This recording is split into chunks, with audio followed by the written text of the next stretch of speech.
Okey korang, Pro 2 Myvi saya ni sudah terlalu lama parking. Jadi bila saya start, kereta tidak boleh hidup.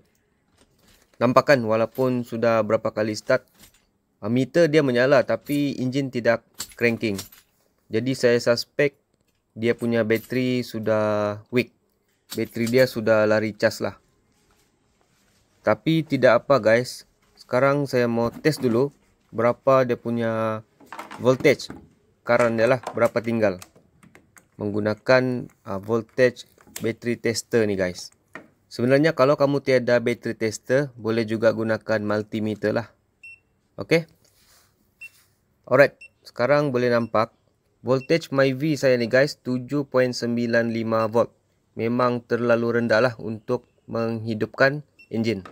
Sebab itulah kereta ni terlalu lama parking, jarang start.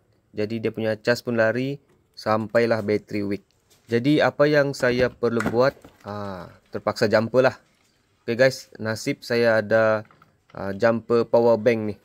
Ini brand Migo 4-in-1 lah. Dia bukan saja ada jumper, dia ada juga pump tayar, lampu sulu, boleh jadi power bank handphone lah. Benda ni, maksud saya power bank ni, sebenarnya korang kena standby untuk emergency. Sebab kalau kereta manual boleh tolak. Kalau kereta auto memang kena jumper juga. Nasib saya ada benda ni. Jadi kita try jump dulu guys. Okey, di power bank Migo ni boleh nampak ada lampu hijau. Dia sudah menyala.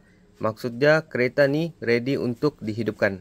Kalau dia masih berkelip-kelip tu, kena tunggu dululah. Okey, try start. Bismillah. Okey, hidup lah guys. Jadi walaupun bateri tadi tinggal 7 volt, enjin masih boleh dihidupkan dengan menggunakan power bank jump starter ni. Dan jangan lupa selepas enjin dihidupkan, lepaskan terus jumper power bank ni. Okey, sekarang kita pasang semula bateri tester ni sebab saya mau tengok berapa dia punya volt apabila enjin sudah dihidupkan. Tujuan dia untuk tengok sama ada alternator ni berfungsi atau tidak. Sekarang ni saya mau test dia punya capacity bateri dan juga charging alternator. Okey guys, boleh nampak di sini kesihatan bateri dia memang sangat-sangat lemah. Okey. Dan yang ini ialah voltage yang sekarang. Bacaan 14.28 volt bermaksud alternator saya dalam keadaan yang baik dan mengecas bateri ni. Cuma bateri saya yang sedang rosak. Jadi dalam situasi macam ni, bateri Myvi ni wajib ditukar sudahlah. Kalau tengok bateri ni dia sudah lebih setahun.